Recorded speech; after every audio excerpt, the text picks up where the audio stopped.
Pope Leo XIII, in his encyclical Supremi Apostolatus Officio, rightfully stated that it has always been the habit of Catholics, in danger and in troublous times, to fly for refuge to Mary. The devotion to Our Lady's Most Holy Rosary has never shone forth with such brilliancy as when the militant Church of God has seemed to be endangered by violence of heresy spread abroad, or by the attacks of powerful enemies.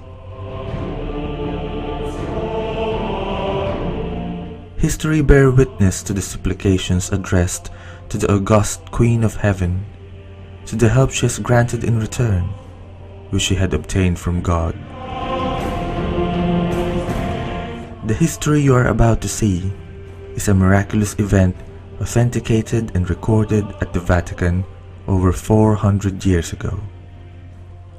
The miraculous naval battle of Lepanto.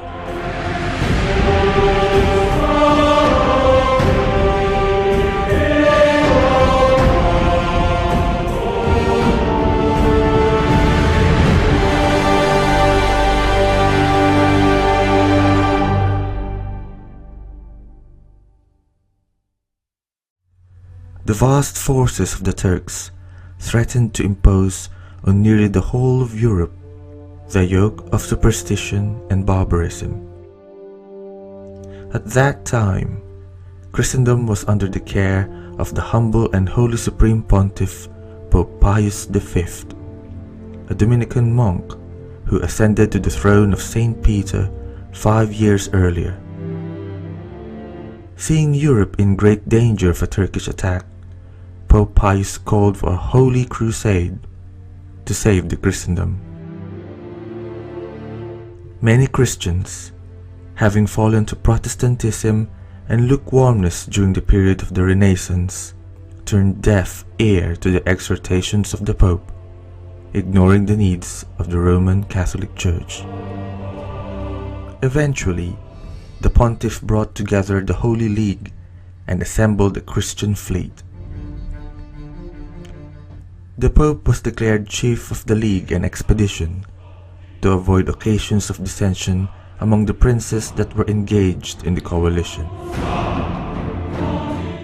The man chosen by Pope Pius V to serve as Captain General of this Holy Alliance was the handsome 24-year-old illegitimate son of the late Charles V,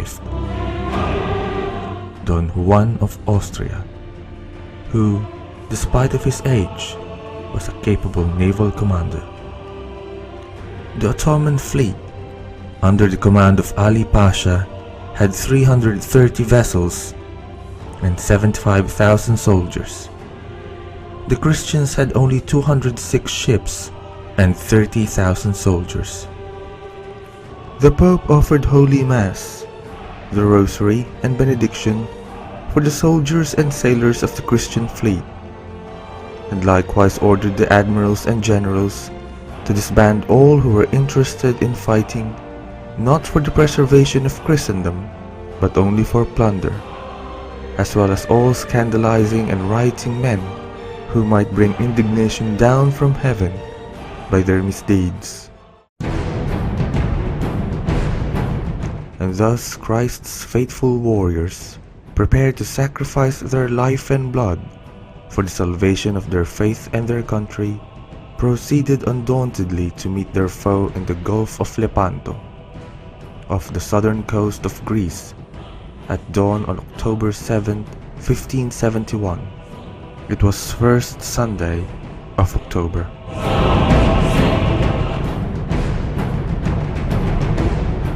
Then it happened. A merciless bloody battle raged. An indication of a disastrous outcome was sure in coming for the Christian fleet, as the wind initially favored the vastly superior Ottoman fleet. Then suddenly, it changed direction, favoring the Catholic fleet. In the aftermath of the battle, the captured Islamic prisoners of war claimed of beholding a radiant lady in the sky, majestic and threatening in countenance, who gazed upon them so threateningly that they could not gaze back at her, and they rather retreated. The timing of Our Lady's apparition coincided with the changing of the wind in favor of the Catholic forces. So strongly did the wind blow that the smoke and fire from the Christian artillery were carried to the enemies' faces, blinding them in battle.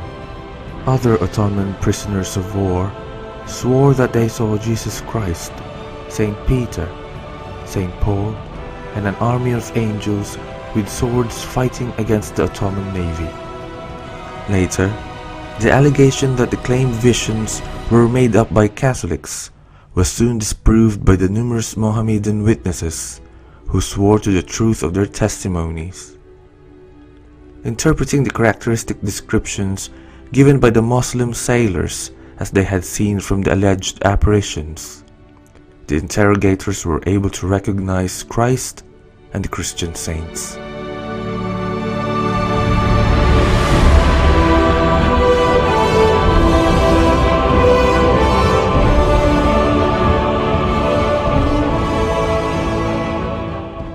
The Catholic fleet gained a magnificent victory, with no great loss to itself, in which the enemies were routed with great slaughter.